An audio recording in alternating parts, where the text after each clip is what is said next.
মুসলিম সম্রাট আওরঙ্গজেবের সমাধিস্থল সরানোর দাবিতে ভারতের মহারাষ্ট্রের নাগপুরে গত কয়েকদিন ধরে অস্থিরতা তৈরি করছিল কট্টর উগ্র হিন্দুত্ববাদী গোষ্ঠী বিশ্ব হিন্দু পরিষদ এবং বজরং দলের সমর্থকরা।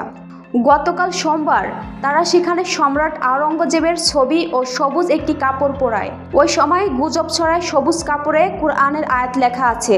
এরপরই সেখানে কট্টর হিন্দুত্ববাদীদের সঙ্গে মুসলিমদের সংঘর্ষ তৈরি হয়। ওই সময় 30 থেকে 40টি গাড়িতে আগুন দেওয়া হয়। সহিংসতায় আহত হন বেশ কয়েকজন। এ ঘটনার পর মহারাষ্ট্রের মুখ্যমন্ত্রী ও হিন্দুবাদী দল বিজেপির নেতা দেবেন্দ্র ফড়নবিশ বলেছেন, এই সংঘাত পরিকল্পিত। দেবেন্দ্র ফড়নবিশ নিজেও আওরঙ্গজেবের সমাধিস্থল সরানোর পক্ষে অবস্থান নিয়েছিলেন এবং এ ব্যাপারে প্রকাশ্যে কথাবার্তা বলেছিলেন। মুসলিমরা পরিকল্পিতভাবে সংঘাত সৃষ্টি করেছে এমন ইঙ্গিত দিয়ে বিধানসভায় তিনি বলেন, নাগপুরে বিশ্ব হিন্দু পরিষদ এবং বজরং দল বিক্ষোভ আয়োজন করে। গুজব ছড়ায় যে ধর্মীয় বিষয় থাকা কোনো কিছু পোড়ানো হয়েছে। দেখে মনে হচ্ছে এটি ছিল বেশ পরিকল্পিত হামলা। নিজের হাতে আইন তুলে নেওয়ার অধিকার কারো নেই। তিনি আরও বলেন, পুলিশের উপর হামলা সহ্য করা হবে না, কঠোর ব্যবস্থা নেওয়া হবে। মহারাষ্ট্রের উপমুখ্যমন্ত্রী একনাথ শিন্দেও এই সহিংসতাকে পরিকল্পিত ষড়যন্ত্র হিসেবে অভিহিত করেছেন। তিনি বলেন, এ ধরনের বর্বরতা এর আগে দেখা যায়নি।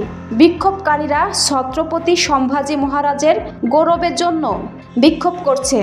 যারা আওরঙ্গজেবকে সমর্থন করেন তাদের চাভা ছবিটি দেখা উচিত।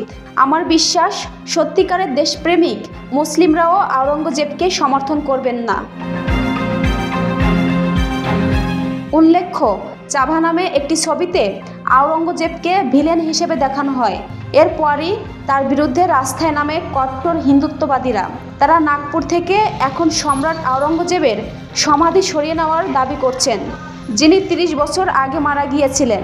তবে মহারাষ্ট্রের বিরোধী দলীয় নেতা ও শিবসেনার প্রধান উদ্ধব ঠাকরে সরকারের দিকে অভিযোগের আঙুল তুলেছেন।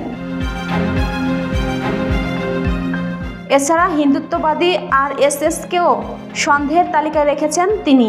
সহিংসতার ব্যাপারে জিজ্ঞেস করা হলে তিনি ক্ষুব্ধ হয়ে উত্তর দেন, আমি মুখ্যমন্ত্রী না, আমি স্বরাষ্ট্রমন্ত্রীও না। মুখ্যমন্ত্রী দেবেন্দ্র ফড়নবিশকে জিজ্ঞেস করুন এই সহিংসতার পিছনে কারা। কারণ নাগপুরেই RSSের সদর দপ্তর। মহারাষ্ট্রের এখন 2 ইঞ্জিনের সরকার আছে। যদি তারা ব্যর্থ হয় তারা পদত্যাগ করুক। মুঘল সাম্রাজ্যের 6ষ্ঠ সম্রাট আওরঙ্গজেব ছিলেন একজন ধর্মপ্রাণ মুসলিম। তিনি শরিয়া আইন চালু করেছিলেন এবং তাকে বলা হয় সর্বশেষ কার্যকর মুঘল সম্রাট।